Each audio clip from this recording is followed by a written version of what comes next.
خلق من الماء بشرا. اللہ کہتے ہیں تمہیں اللہ کی قدرت سمجھ میں نہیں آتی.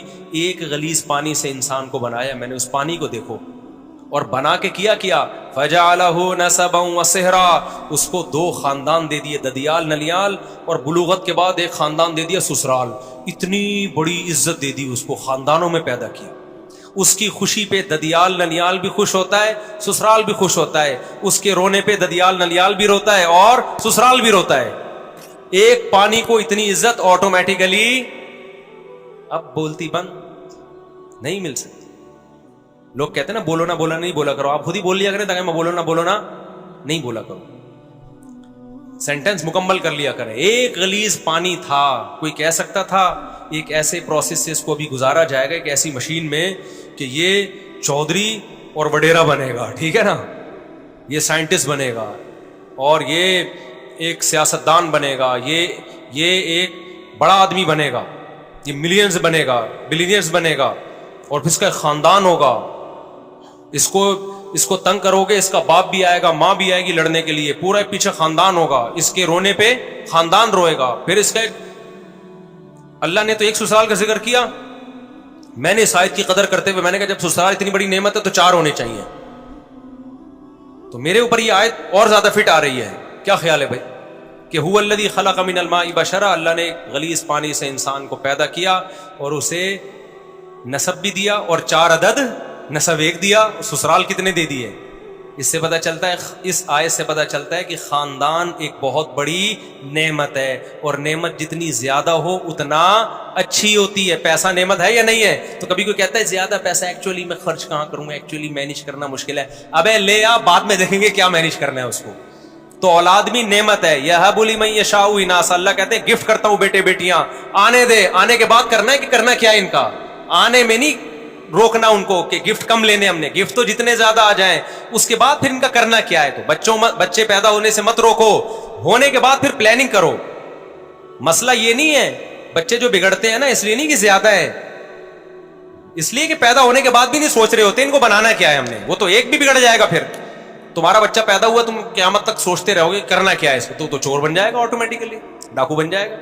تو وہ تو جو بگڑنا ہوگا تو ایک بھی بگڑے گا. اگر پلاننگ کر کے پیدا کرنے میں پلاننگ نہیں کرو, پیدا تو اللہ کی طرف سے گفٹ ہے, جتنا ہو اچھا ہے, لیکن جو پیدا ہوتے جائیں اسی وقت ان کو انسان کا بچہ بنانے کی فکر بولو کرتے چلے جاؤ کہ بگڑے نہیں ہے. ایسا نہیں چرسیوں میں بیٹھ رہا ہے, ایک بچہ بھی چرسی میں بیٹھے گا تو چرسی بنے گا, 18 بچے بھی اگر بھائی انسانوں میں بیٹھیں گے تو کیا بنیں گے, انسان کے بچے بنیں گے. فیملی پلاننگ والوں نے تو بچے ہی روک دیے نا.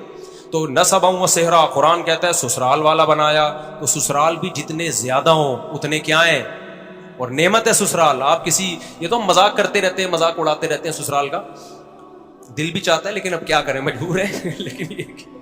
لیکن ویسے کتنی عزت ہوتی ہے جب آپ کا ان کے گھر رشتہ نہ ہوا ہو, آپ جاؤ, کوئی عزت دیتا ہے.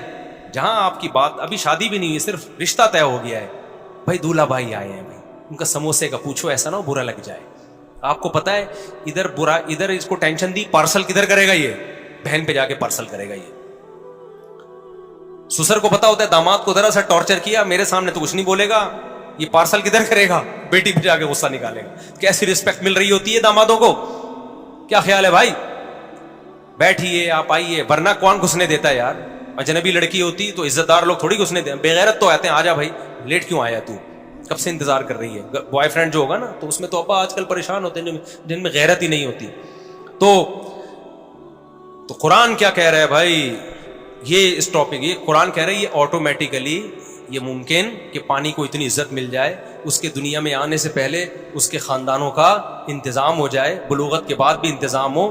یہ اگر آٹومیٹیکلی ہو رہا ہوتا تو اس کائنات میں اتنی بیوٹی, اتنا حسن نہیں ہوتا اس کائنات.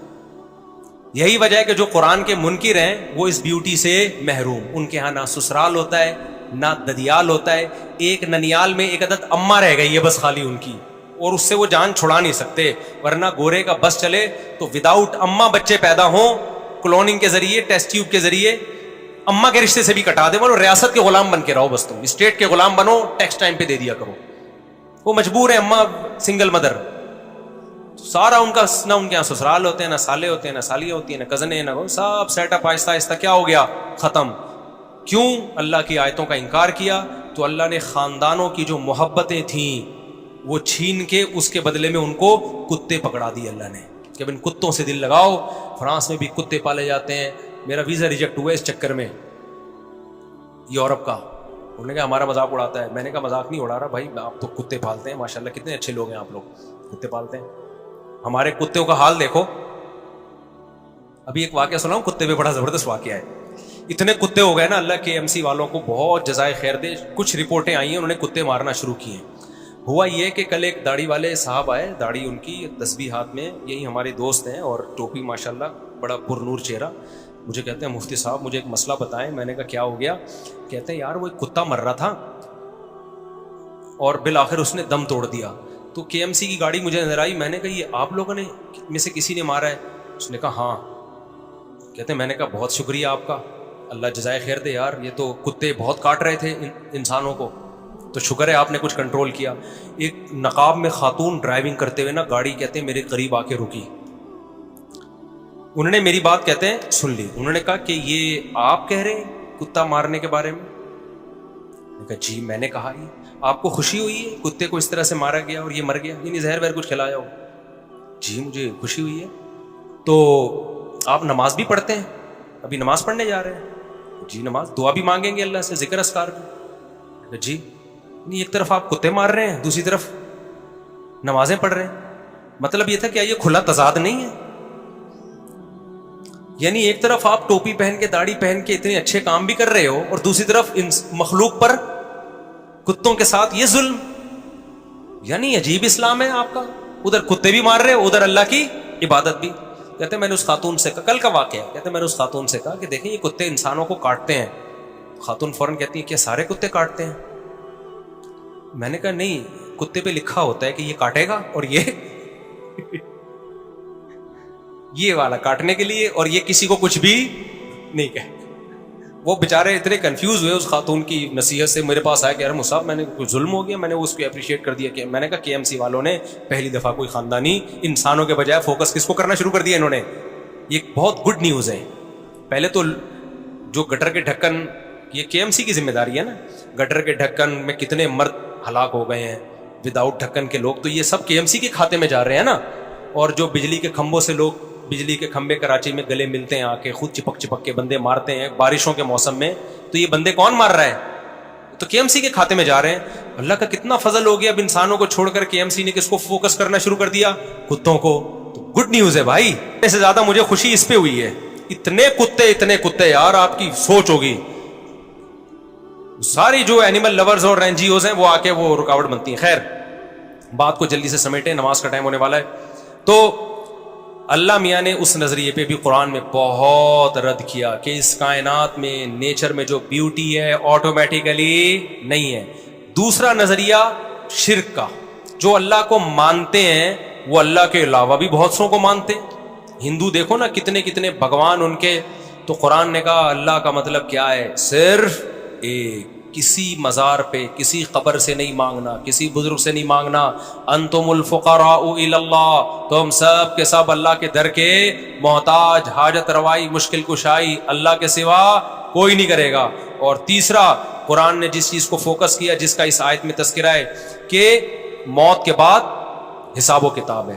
تو یہ جو آیت میں نے پڑھی ہے نا, ہوا یہ تھا تینوں پہ مذاق اڑتا تھا نبی صلی اللہ علیہ وسلم کا, لیکن سب سے زیادہ مذاق پتہ ہے کس عقیدے پہ اڑایا جاتا تھا؟ خدا کے انکار یا خدا کی توحید پہ نہیں. سب سے زیادہ نبی کا مذاق اڑایا جاتا اس نظریے پہ کہ ہم مرنے کے بعد دوبارہ زندہ ہوں گے. جب ان کی بات ہوتی نا کہ صرف ایک اللہ ہے تو وہ طنز کرتے تھے, استہزاء بہت زیادہ نہیں کرتے تھے وہ. جب ان کو کہا جاتا کائنات کو بنانے والا کوئی ہے, نظریاتی اختلاف کرتے تھے اس پہ, استہزاء نہیں کرتے تھے بہت زیادہ. لیکن جب یہ کہا جاتا موت کے بعد زندگی ہے, اس پہ بہت مذاق اڑایا مشرکین نے. سورہ یاسین ہے نا, قرآن کہتا ہے مشرک بوسیدہ ہڈی لے کر آیا قبر کی پرانی, کہنے لگا من یحیی العظام وہی رمیم, بھائی یہ ہڈی سڑ گئی, کیڑے کھا گئے, یہ زندہ ہوگی؟ ہی ہاتا لما توعدون. دوسرے مقام پر ہے اے لوگو یہ پیغمبر جو تم سے وعدہ کر رہے ہیں نا موت کے بعد زندگی, ہی ہاتا, یہ عقل سے بہت کیا ہے؟ ہی ہاتا ہم کہتے ہیں بھائی یہ بالکل فضول بات ہے, معاذ اللہ, بالکل کھوپڑی میں آنے والی نہیں ہے. ہم مر کے سڑے کیوں؟ زندہ کرنا ہوتا باڈی اللہ سلامت کیوں نہیں رکھتا؟ سڑ گئے، درندے کھا گئے، کھاد بن گئے، نالوں میں بہہ گئے، جلا دیا، اب کیا زندگی ہے؟ اس نظریے پہ جتنا مذاق اڑایا گیا ہے نا اسلام کا اور پیغمبر اسلام صلی اللہ علیہ وسلم کا، اتنا مذاق کسی اور عقیدے پہ بولو نہیں اڑایا گیا. اس لیے قرآن اس کو بہت زیادہ فوکس کرتا ہے. قرآن کہتا ہے جو اس آسمانوں اور زمین کو اور اتنی خوبصورت کائنات کو پہلی مرتبہ بنا سکتا ہے، جو تم نے مان لیا کہ پہلی مرتبہ تو بنے ہیں نا، تو دوبارہ کیوں نہیں بنا سکتا بھائی؟ اللہ نے پھر مثالیں کیسی کیسی دی ہیں. اللہ ہم سے ہماری زبان میں مثالیں سمجھاتا ہے، جو مثالیں ہمارے کلچر میں رائج ہیں. اللہ کہتے ہیں بتاؤ کسی چیز کو پہلی دفعہ بنانا آسان ہے یا دوسری دفعہ؟ دوسری دفعہ آسان ہوتا ہے. تو جس نے پہلی دفعہ بنا لیا وہ دوبارہ کیوں نہیں بنا سکتا بھائی؟ منی سے انسان بنا دیا تو اس انسان کو مر کے دوبارہ کیوں نہیں بنا سکتا؟ ریپیئرنگ تو آسان ہے، فرسٹ ٹائم ایجاد کرنا. ادھر موبائل مارکیٹ میں نیا موبائل آتا ہے، فوراً 20 کاپیاں اس کی آ جاتی ہیں. وہ کاپی کرنے والے فرسٹ ٹائم نہیں بنا سکتے تھے، دیکھ دیکھ کے کاپی کر لیتے ہیں. افغانستان میں بمباری ہوتی تھی، امریکی جہاز ہیلی کاپٹر ویپن ہوتا تھا، تو چائنا والے اور کہتے ہیں دنیا والے پہنچ جاتے ہیں، ابھی دیکھیں کاپی کریں ٹیکنالوجی. فرسٹ ٹائم بنانا مشکل ہے، ٹیکنالوجی کو کاپی کرنا کیا ہے؟ آسان. اللہ کہتے ہیں جب یہ کچھ بھی نہیں تھا میں نے سب بنا دیا، تو تمہیں دوبارہ بنانا کیا مشکل ہے؟ اس میں کیوں مذاق اڑا رہے ہو؟ تو پھر وہ اسی مذاق میں نا نبی سے آ کے کہا کرتے تھے اچھا کب ہوگا یہ؟ ٹائم تو بتائیں، یہ دوبارہ زندگی ہمیں کب ملے گی؟ قیامت کب آئے گی؟ وہ عذاب کب ہوگا؟ تو اس کو قرآن نے جزو قرآن بنا دیا ان آیتوں کو. سأل سائل بعذاب واقع، اے نبی آپ سے ایک پوچھنے والا آ کے پوچھتا ہے مذاق اڑانے کی نیت سے، وہ عذاب کب واقع ہوگا جو واقع آپ کے خیال میں واقع ہونے والا ہے؟ بتا دینا، ٹائم بتا دینا. جیسے ایسے ہی ہے جیسے کوئی ہمیں دھمکی دے رہا ہو میں پولیس لے آؤں گا، کہتے ہیں لے آنا، ٹھیک ہے نا، بتا دے یار کب آئے گی. تو مذاق اڑانا شروع کر دیا. اللہ نے قرآن میں جگہ جگہ کہا ہے کہ میں نے اس کا علم کہ کب آئے گی کسی مقرب پیغمبر یا فرشتے کو بھی اس کا علم نہیں دیا. یہ دماغ سے نکال دو کہ میں یہ بتاؤں گا کب آئے گی، اس میں حکمتیں ہیں. ٹائم نہیں بتایا اللہ نے. قل لا یجلیھا لوقتھا الا ھو، اے نبی ان سے کہہ دیجئے اس کو اس کے وقت پہ وہی ظاہر کرے گا، مجھے اس کے بارے میں علم نہیں ہے. میں پیغمبر ہوں، پیغمبر کا کام، میسنجر کا کام جو میسج ملے اس کو آگے ڈیلیور کرنا ہے. مجھے جو میسج ملا ہے وہ یہ ملا ہے کہ یہ بات ڈیلیور کر دوں کہ تمہارا حساب و کتاب ہوگا، کس دن ہوگا یہ مجھے خود بھی نہیں پتا. ایک موقف تھا، اگر محمد صلی اللہ علیہ وسلم معاذ اللہ نقل کفر جھوٹے نبی ہوتے اور دنیا کی لالچ اور چاہت میں نبوت کا اعلان کیا ہوتا تو آپ کہہ دیتے 100 سال بعد آئے گی. کیا خیال ہے؟ 200 سال بعد آئے گی. 200 سال بعد کون جا کے دیکھتا بھائی؟ نبی کو معاذ اللہ نقل کفر جو عزت حاصل کرنی تھی، جو دولت، وہ تو مل جاتی نا بھائی. دنیا میں جو نفس پرست لوگ ہوتے ہیں وہ کہتے ہیں یار ابھی تو لوٹو، ہمارے مرنے کے بعد جو مرضی ہوتا رہے. لیکن تمام پیغمبروں کا موقف اس میں ایک ہی تھا، مضبوط موقف. ہمیں معلوم نہیں، ہمیں نہیں پتا کیونکہ ہم عالم الغیب نہیں ہیں. قرآن نے یہ بھی کہا، یہ سوال بھی بہت دہراتے تھے کب آئے گی کب آئے گی، ٹائم بتائیں ٹائم بتائیں. قرآن ہر دفعہ ایک ہی بات کو ریپیٹ کرتا ہے لیکن مختلف انداز سے. تو قرآن نے ایک جگہ یہ بھی کہہ دیا سورہ اعراف میں یا سورہ انعام میں کہ اے نبی آپ ان سے کہہ دیجئے قل لا اعلم الغیب، مجھے غیب کا علم نہیں ہے، مجھے غیب کا علم نہیں ہے، مجھے نہیں پتا کب آئے گی بھائی. یہ تو جس سے جو دے گا وہ بتائے گا تو پتا چلے گا، وہ نہیں بتا رہے. یہ فرشتے کو بھی علم نہیں. بخاری مسلم کی حدیث ہے، جبریل علیہ السلام نبی کے پاس آئے انسانی شکل میں اور نبی سے آ کے پوچھا کہ ایمان کیا ہے، اسلام کیا ہے. آپ نے بتایا ایمان ایک خدا پہ ایمان لانا، موت کے بعد زندگی، فرشتوں پہ ایمان. جبریل نے پوچھا کہ اسلام کیا ہے، آپ نے فرمایا اسلام ہے 5 نمازیں قائم کرنا، زکوٰۃ ادا کرنا، رمضان کے روزے رکھنا اور حج بیت اللہ کرنا. آپ نے فرمایا جبریل نے احسان کیا ہے، یعنی ہر عمل میں ایکسیلنسی کسے کہتے ہیں؟ آپ نے فرمایا ان تعبد اللہ کأنک تراہ، اللہ کی ایسے عبادت کرو جیسے کہ تم اس کو دیکھ رہے ہو، یعنی تو اللہ سے تمہارا تعلق مضبوط ہو. ظاہر ہے تعلق مضبوط ہوتا ہے تو عبادت میں ایکسیلنسی پیدا ہوتی ہے کہ نہیں ہوتی. پھر جبریل نے پوچھا اچھا بتائیں قیامت کب آئے گی. آپ نے کیا جواب دیا؟ بل مسئول عنہا بأعلم من السائل، ہر سوال کا جواب میرے پاس نہیں ہے. فرمایا جس سے پوچھا جا رہا ہے اس کو پوچھنے والے سے زیادہ معلومات نہیں ہے. یعنی نبی نے بتا دیا مجھے پتا ہے کہ تمہیں بھی نہیں پتا ہے کہ کب آئے گی, مجھے بھی نہیں پتا ہے اور تمہیں بھی نہیں پتا ہے.